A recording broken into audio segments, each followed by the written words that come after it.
Hello there, friends. My name is Arthur. You know, as I sit here in my quiet living room, looking at the soft morning light resting on the mantel, I find myself thinking about the things we leave behind. Most of us, especially at our age, spend a lot of time worrying about our debts. We worry about the mortgage, the bills, and the legacy we owe to our children and grandchildren. But what if I told you that the most important legal event in the history of the world was actually a debt settlement? It was a moment that split time in two. It was not just a miracle of power. It was an act of supreme justice that proves you are no longer a victim of your past. I want to share with you how a single, empty tomb serves as a legal receipt for your eternal freedom. However, before I reveal the specific moment that changed my life and my family forever, I have a small favor to ask. Could you please take a second to tell me which city or state you are watching from today? I truly enjoy seeing how far our little community reaches, and it helps me feel a bit closer to all of you. Note: while I share this story to make these deep concepts easy to understand, please remember that the message and the spiritual lesson behind it are what hold the real, lasting value for us all. It was a quiet Tuesday afternoon when I found myself sitting in the office of my longtime lawyer, a man named Henderson. The room smelled of old leather books and the faint scent of coffee. Henderson is a good man. He has been my attorney for over 30 years. He leaned forward across his heavy oak desk and placed a single folder in front of me. Inside that folder was the paperwork for our family home. Henderson looked at me over the top of his glasses. He pointed to a specific line on the page. It was the balance of our mortgage. $250,000. I felt a sudden weight in my chest as I stared at those words. $250,000. To a man who is 70 years old, that number feels like a mountain. It is a burden that follows you into your dreams. Henderson told me very clearly that if the debt is not settled, the bank has a legal right to take the house. That is the law. It does not matter if I am a nice person.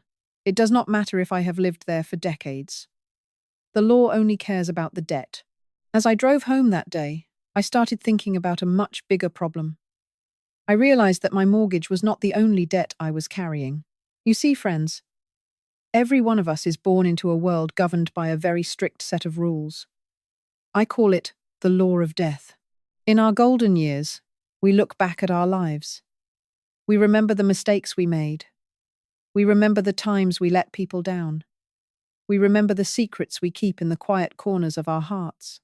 The Bible tells us very plainly that the wages of sin are death. It is a spiritual invoice. It is a bill that we cannot ignore. Think about it this way. Since the fall of man, the grave has acted like a cold, heartless debt collector. Every human being who has ever walked this earth eventually had to face that collector. Why? Because we all owed a debt that we could not pay. We went into the grave, and we stayed there because the law of death had a legal claim on our lives. It is a heavy thought, isn't it? I sat on my porch that evening, watching the sun go down. I felt trapped. I felt like a man who was facing a foreclosure on his very soul. I realized that no matter how hard I tried to be good, I could never earn enough to pay off that $250,000 spiritual debt. I was a victim of my own circumstances. I was a man waiting for the final knock on the door from a collector who never shows mercy. The grave was not just a hole in the ground. To me, it looked like a prison cell, where the door was locked from the outside, and the key was held by a law that I had broken. This is where we all find ourselves if we are honest. We are all standing in the shadow of a debt that is simply too high. But as I sat there in the dark, I remembered something Henderson had said once. He said that a debt can only be collected if the law allows it. And that, my friends, is where the story truly begins to change. I want you to take a moment and think about your own life. When I look back at my 70 years, I see a lot of beautiful things. I see the day I married Linda. I see the birth of our daughter, Sarah. But if I am truly honest with myself, in the quiet hours of the night, I also see the things I am not proud of. I see the times I lost my temper. I see the times I was selfish. I see the times I took the easy way out instead of the right way. We all have a ledger. In the world of finance, we call it a credit report. In the world of the soul, it is our record. Just last week, I was sitting on the back porch with my son-in-law, Mike. Now, Mike is a good man. He works hard. He loves my daughter. He takes care of my grandkids. But Mike is like all of us. He is human. He told me about a mistake he made at work a few years ago. It was a small error in some paperwork, but it cost his company a lot of money. Mike felt terrible about it. He told me, "Arthur, I wish I could just go back and erase that day from my record." I looked at Mike, and I realized something. We are all carrying around a folder full of mistakes. Some are small, like a white lie. Some are big, like a broken promise that ended a friendship. But the law of death does not care about the size of the mistake. The law of death only cares that there is a mistake. In the eyes of the ultimate law, a single debt makes us a debtor. And as I told you before, the price of that debt is a permanent stay in the grave. But then I began to study the life of Jesus. I began to look at him not just as a figure in a stained glass window, but as a person. And as I looked, I saw something that had never happened before in the history of the world. Jesus was the only one who lived a life with a perfect record. He had a credit score that was beyond measure. He never had a selfish thought. He never spoke a word that was meant to hurt. He never turned his back on someone in need. He was the only man who did not owe a single penny to the law of sin. I sat there in my chair, thinking about the contrast. On one side, you have Mike and me. We are good people in the eyes of our neighbors, but we are still debtors. We still have that mortgage of $250,000 hanging over our heads. We still have those mistakes in our past. On the other side, you have Jesus. He walked this earth for 33 years. He was tempted. He was tired. He was hungry. But he never broke the law. Not once. This means that the grave had no legal claim on him.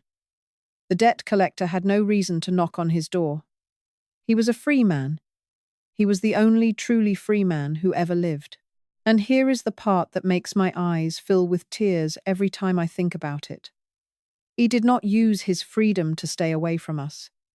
He did not look at our mountains of debt and say, "That is your problem."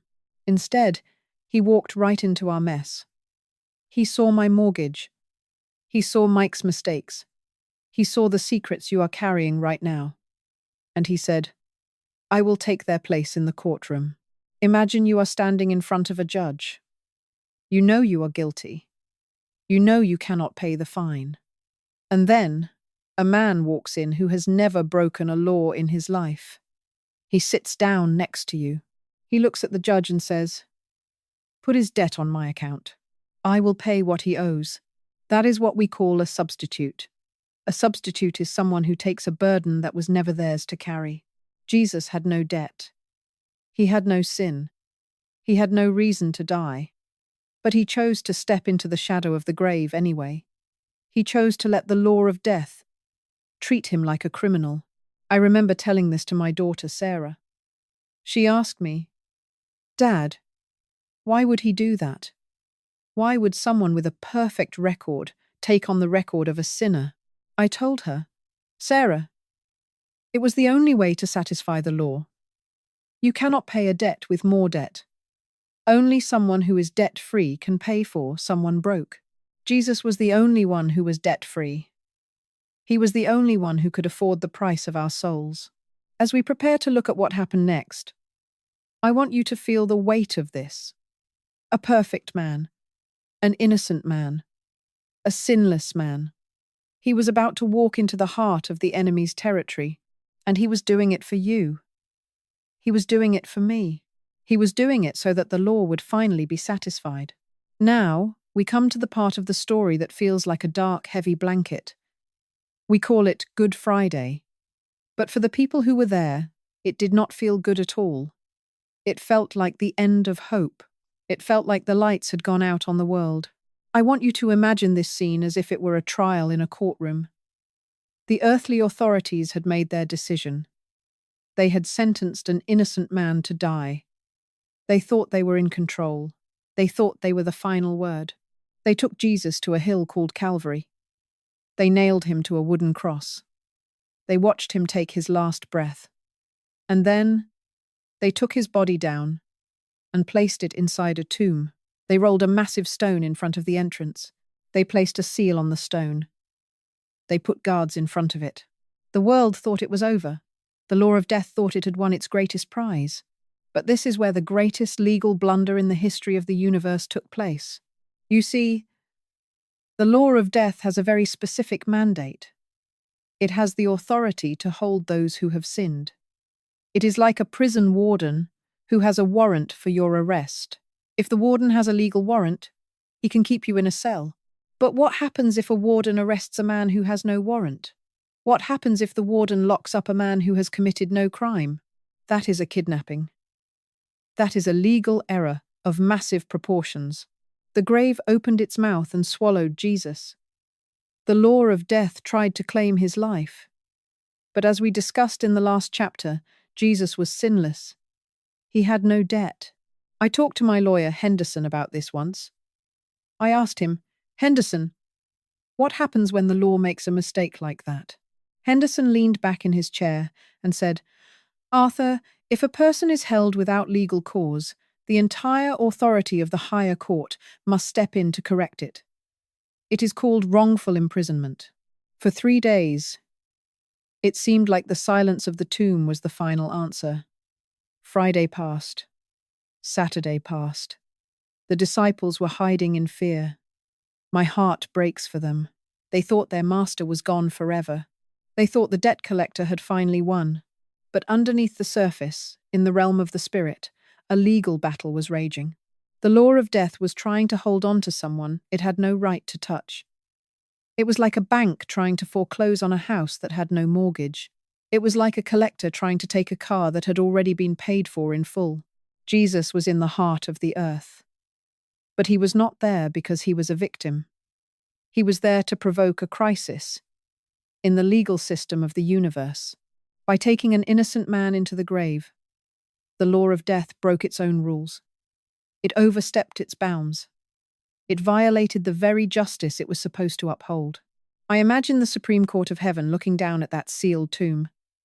I imagine the Father looking at the clock of eternity. The law said that the soul that sins shall die. But this soul had not sinned. Therefore, death had no legal authority to keep him. This is the turning point of everything. If Jesus had stayed in that grave, it would have meant that death is stronger than justice. It would have meant that the rules do not matter. But the rules do matter. God is a God of justice. The silence of that Saturday was the silence of a trap being set. Death thought it had captured the king. But in reality, the king had allowed himself to be captured so that he could break the prison from the inside. I want you to feel the tension of that moment. The stone was cold. The air inside was still. The body of our Lord was wrapped in linen. To any human eye, it was a tragedy. It was a failure, but to the legal mind of heaven, it was the moment where the power of the enemy was about to be overturned forever. The grave had made a catastrophic error. It had claimed a life it could not legally hold, and when the sun began to rise on that third day, the highest court in existence was ready to hand down its verdict. The verdict was simple. The prisoner must be released. The debt has been paid, but the man is innocent. Release him. As we move toward the sunrise of the next chapter, remember this. The tomb was not just a place of death. It was the place where the law of death was finally defeated by its own hand. The enemy had played his last card, and he had played it wrong. I want you to imagine the quietest morning you have ever experienced. Perhaps you were sitting on your porch before the rest of the world woke up. The air is cool. The birds are just beginning to whisper. There is a sense of waiting in the very atmosphere. That was the atmosphere on that Sunday morning 2,000 years ago. For 2 days it looked like the earthly authorities had won. The Roman government and the local leaders had handed down a sentence of death. They had followed their own laws. They had used their own power. To the eyes of any citizen in Jerusalem, the case was closed. The file was tucked away in a drawer. The prisoner was dead and buried. But as the sun began to peek over the horizon, Something happened that no earthly lawyer could have predicted. You see, in our country, we have the Supreme Court. If a lower court makes a terrible mistake, the Supreme Court has the power to step in and say, "Stop." They have the power to overturn a verdict. They have the power to declare that a trial was unfair. On that third day, the Supreme Court of Heaven issued a writ of habeas corpus for Jesus of Nazareth. I remember talking to my friend Henderson about this. Henderson, as you know, is my attorney. He once told me that the greatest moment in a lawyer's life is when a wrongfully convicted man is finally set free because new evidence proves he was innocent. Henderson said that when the higher court speaks, the lower court must obey. At the break of dawn, the ground began to shake. This was not just an earthquake. This was the sound of the gavel of God hitting the desk of eternity. The verdict of the earthly court was being overruled. The Bible tells us that an angel descended. Now, I want you to listen closely to this part, because it changed the way I look at the tomb. Many people think the angel rolled away the stone so that Jesus could get out. But that is not true. A man who has the power to blast through the rock of death does not need an angel to open a door for him. The stone was rolled away so that we could look in. The rolling of that stone was a legal disclosure. In a trial, you have what they call the discovery phase. It is when the evidence is presented for everyone to see. By rolling back that massive rock, God was presenting his evidence to the world. He was saying, "Look inside. Look at the empty slab. Look at the folded linen cloths." The evidence was clear. The prisoner was gone. This was the moment when the power of death was officially stripped away. Why? Because it had violated the due process of the universe. It had tried to keep a man over whom it had no legal authority. I sat in my armchair thinking about this for a long time. I realized that the resurrection was the moment God declared that his son was exactly who he said he was. The world called him a criminal. Heaven called him the King of Kings. The world called him a liar. Heaven called him the truth. For you and me, especially as we get older, this gives us a sense of incredible justice. We live in a world where things are often unfair. We see people get away with bad things. We see good people suffer. It can make you feel like there is no order in the universe. But the morning of the resurrection tells us that there is a higher court. It tells us that the final word does not belong to the politicians or the banks or even to the funeral directors. The final word belongs to the Father. When that stone hit the ground, it made a sound that is still echoing today. It was the sound of a prison door being kicked off its hinges. It was the sound of a debt being declared null and void. I told my wife, Linda, that Sunday morning feels different when you understand the law behind it. It is not just a pretty story. It is a judicial fact. The sentence of death was overturned because the prisoner was innocent. The law of death had been caught in a lie. It had tried to claim a life it did not own. And in that moment, the authority of the grave was broken for everyone who believes. The court had spoken. The verdict was life. Now, I want to bring this down to something we all handle every day. I want to talk about paperwork. A few months ago, I went down to the local electronics store. I wanted to buy a nice new television for Linda so we could watch our favorite shows in the evening. The television cost $1,200. Now, when I went to the counter, I took out my credit card and I swiped it. That was the payment. But I did not just walk out of the store with the television. I waited. I waited for that little machine to print out a piece of paper. I wanted my receipt. Why do we want a receipt? We want it because it is our legal proof that the transaction is finished. It is the evidence that the store accepted my money and that I no longer owe them anything for that television. If I am walking out the door and the security guard stops me, I do not point to my credit card.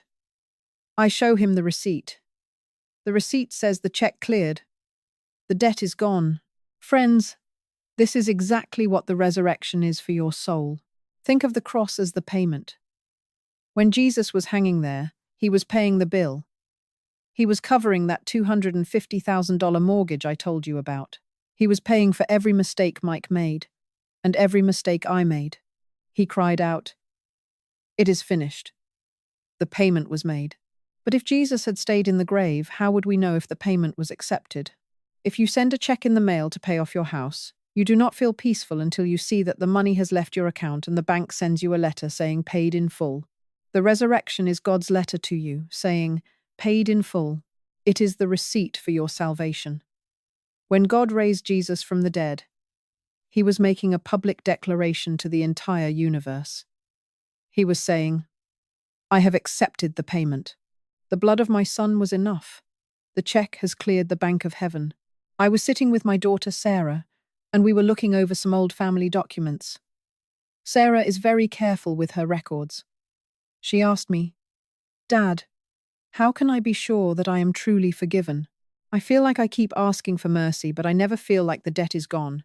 I told her, Sarah, stop looking at your feelings and start looking at the receipt. The empty tomb is the receipt. If Jesus was still in the grave, then we would be in big trouble. It would mean the payment was not enough. It would mean the law of death still had a claim on him. But because he is walking and talking and sitting at the right hand of the Father, we have the forensic proof that the transaction is complete. This brings a level of peace that is hard to describe. For those of us over the age of 65, we think a lot about our accounts. We want to know that our affairs are in order. We do not want to leave a mess behind for our children. The resurrection means your spiritual affairs are in order. You do not have to wake up at night wondering if you have done enough to get into heaven. You do not have to wonder if God is still angry about something you did 40 years ago. The resurrection is the proof that God is satisfied. When you look at that empty stone table in the tomb, I want you to see it as a desk in a bank. And on that desk, there is a stamp that has been pressed down with the red ink of the king. And that stamp says, paid. It is an absolute assurance. It is a legal certainty. Every time the enemy tries to tell you that you are not good enough, or that your past is too dark, you just point to the receipt.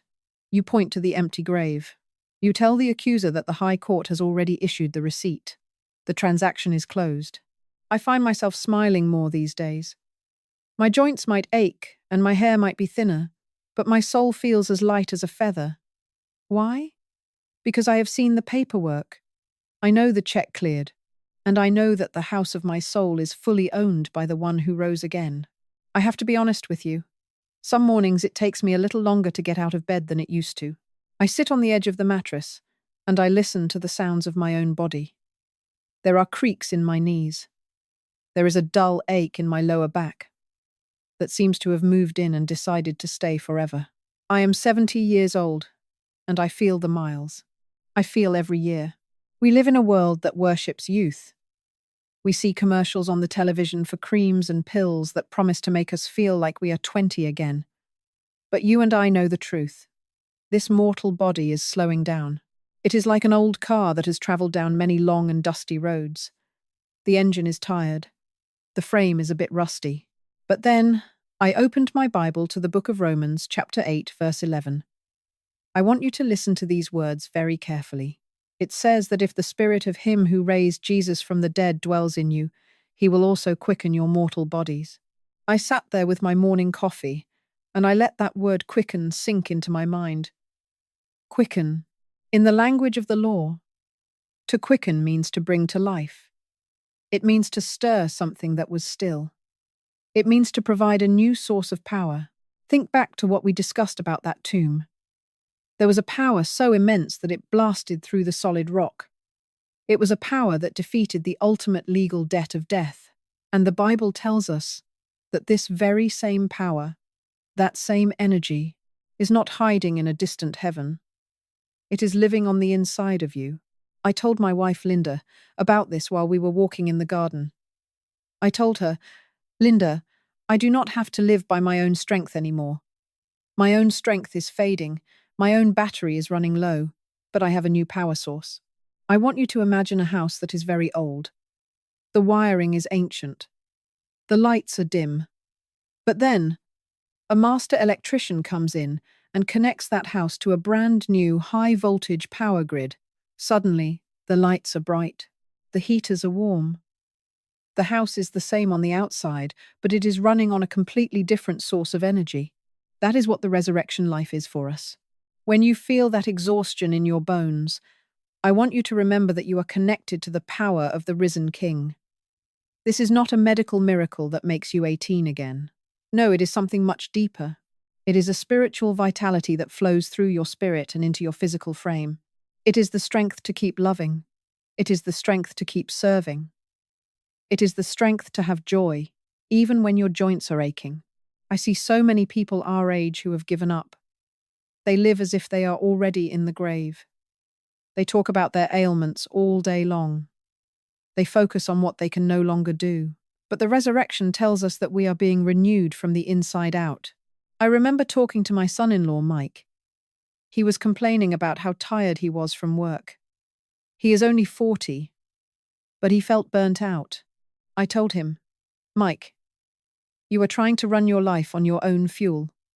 That fuel will always run out. You need the resurrection life. It is a lifestyle, friends. It is waking up and saying, thank you, Lord, that the same Spirit that raised Jesus is quickening my body today. I find that when I focus on that power, the aches do not seem so loud. The fatigue does not feel so heavy. I am not just an old man waiting for the end. I am a son of the King, filled with the very life of God. Do not let the world tell you that your best days are behind you. If the power of the resurrection is in you, then your life is being sustained by the greatest force in the universe. Walk in that strength. Move into that power. Let the world see that there is a light in your eyes that age cannot dim. As we get older, we find ourselves attending more funerals than weddings. Just last month, I had to say goodbye to a very dear friend named Robert. We had known each other for over 40 years. We had worked together. We had watched our children grow up together. Standing there at the cemetery, looking at that open ground, I felt the old enemy trying to whisper in my ear. The enemy loves to use the fear of death. It is his ultimate weapon. He wants us to believe that the grave is a thick, black wall. He wants us to believe that everything we are and everything we love will simply crash into that wall and end in silence. Most of humanity lives in a state of quiet dread. They try not to think about it. They distract themselves with hobbies and travel. But the fear is always there, lurking in the shadows of the mind. But I want to tell you what I saw when I looked at the resurrection under the light of the law. I told you before that Jesus walked into the heart of the enemy's territory. He went into the very belly of death. But he did not go there as a prisoner. He went there as a conqueror. The Bible says that he took the keys of death and hell. Imagine a man who has been terrorizing a neighborhood because he has the only set of keys to every house. Everyone is afraid. Everyone is hiding. But then, a stronger man comes along. He disarms the bully. He takes the keys. And then he walks through the neighborhood and opens all the doors. Because Jesus rose from the dead, death has lost its legal right to be a wall. For the believer, death has been downgraded. It has been demoted. It is no longer a dead end. It is now nothing more than a doorway. I sat with Robert's widow, a sweet woman named Martha. She was trembling. She was so afraid of the loneliness and the unknown.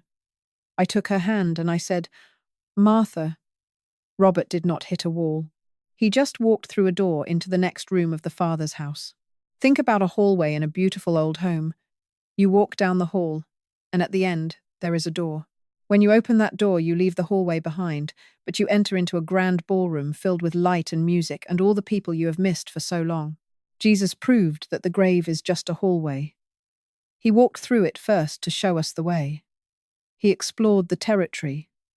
He mapped out the path, and he came back to tell us that there is nothing to fear on the other side.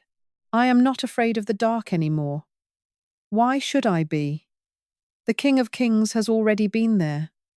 He has already conquered the shadows. He has already broken the locks. When I think about my own departure, which will come one day, I do not see a tragedy. I see a promotion. I see a transition from a body that aches to a body that will never know pain again. I see a move from a world of debt to a world of infinite grace. The resurrection is the defeat of fear. It is the legal guarantee that the story does not end in a hole in the dirt. It ends in glory. If you are listening to this, and you feel that cold finger of fear touching your heart, I want you to take a deep breath. Look at the empty tomb. Look at the keys in the hand of your Savior. He has already won the battle. He has already cleared the way. You do not have to fear what the King has already conquered. Death is not the end of your book.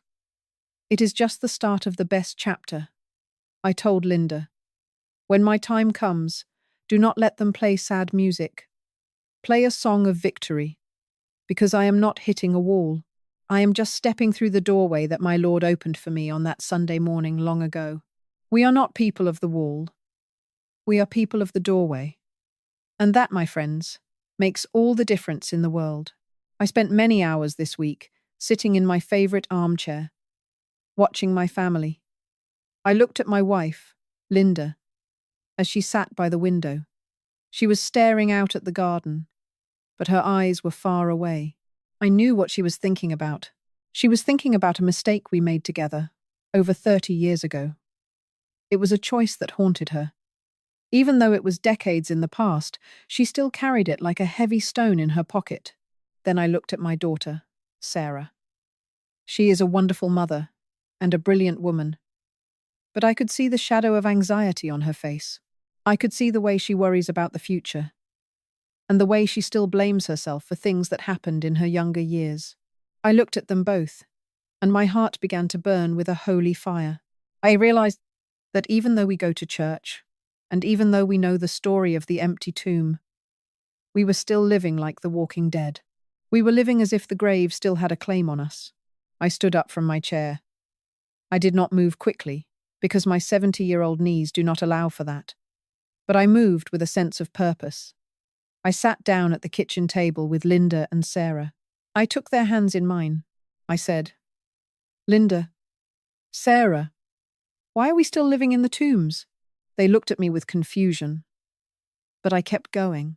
I said, we have talked about the legal facts. We have talked about the receipt and the Supreme Court of Heaven. We know that Jesus is alive. So why are we still acting like the enemy has the final word? Friends, I want to ask you that same question today. Why are we still living like the grave one? Some of you are living in the tomb of an old addiction. You think that because you struggled with it for 20 years, you will always be a slave to it. You think that part of your soul is just dead. Some of you are living in the tomb of a broken marriage. You look at your spouse across the dinner table, and you see nothing but silence and resentment. You think the love is too dead to ever be resurrected. Some of you are living in the tomb of depression. You wake up in a grey fog every morning. You feel like you are wrapped in the burial cloths of hopelessness. But I am here to tell you, as a man who has seen the evidence, that the stone has been rolled away. The resurrection is not a dusty history lesson. It is a present reality. It means that nothing in your life is too dead for God to fix.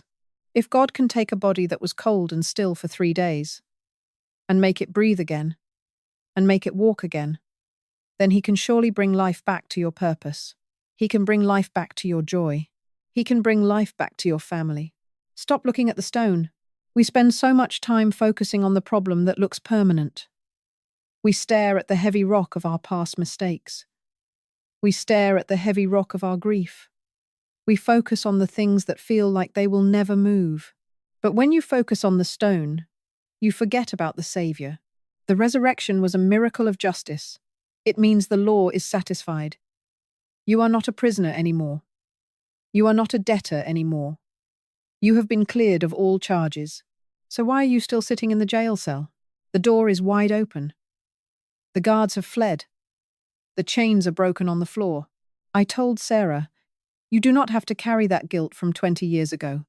The receipt has been issued. The check cleared. If God has forgotten your sin, why are you still holding on to it? I told Linda, our marriage is not a museum of old mistakes. It is a garden of new life. I want you to hear me clearly. Stop talking like a victim. Stop talking as if the enemy is in charge of your future. He is not. He is a defeated foe who was caught in a catastrophic legal error. You were not just saved so you could go to heaven when you die. You were raised to life so you could walk in power while you are still here on this earth. Stand up. Take a deep breath of the air of freedom. Walk out of that dark place. Leave the burial cloths of your regret behind. You do not need them where you are going. You are a child of the resurrection. You are a citizen of a kingdom where life always has the final word. The tomb is empty. The king is on the throne. And you, yes, you, have been set free. Walk in that authority. Walk in that freedom. And never, ever look back at the grave again. Well, my dear friends, we have come to the end of our time together today. As I sit here in my study, watching the sun dip below the horizon, I find myself feeling a profound sense of peace. I hope that you feel it too. We have walked through 8 chapters of a story that is much bigger than any one of us. We have looked at the law, we have looked at the debt, and we have looked at the incredible, undeniable victory of the empty tomb. I want you to take a moment and just breathe. Think about that $250,000 mortgage I mentioned at the very beginning. Remember how heavy that felt? Remember the weight of that unpayable debt? I want you to realize, right here and right now, that the weight is gone. It is not just pushed aside. It is not just ignored. It has been legally settled by the highest court in existence. You see, for those of us who have lived 65, 70, or even 80 years, we know that the world can be a very demanding place. The world always wants more from us. More time, more money, more effort. But the message of the resurrection is the only thing in this life that says, it is finished. The payment was made on the cross. The receipt was issued at the grave. You are walking through this life with a cleared ledger. So, as we part ways for now, I want to leave you with a challenge. Stop living as if the grave won. Stop talking as if you are still a prisoner to your old mistakes or your tired body. You have the life of the King flowing through you. You have a doorway waiting for you, not a wall. If this message has touched your heart, if it has given you a bit more strength for your journey today, please consider joining our community. It is as simple as clicking the subscribe button below. We are a family here, and I truly value every single one of you. And please, do not keep this peace to yourself. There is a neighbor down the street, or a friend in another state, who is struggling with the fear of the dark. They are worried about their debts and their past. Share this video with them. Let them know that the stone has been rolled away for them too.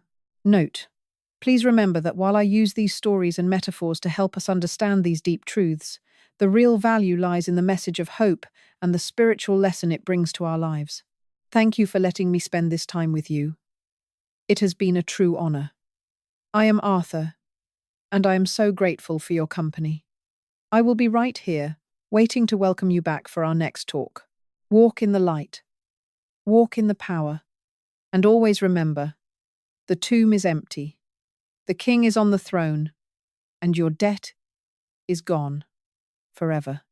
And God bless you, and God bless America. I will see you in the next one.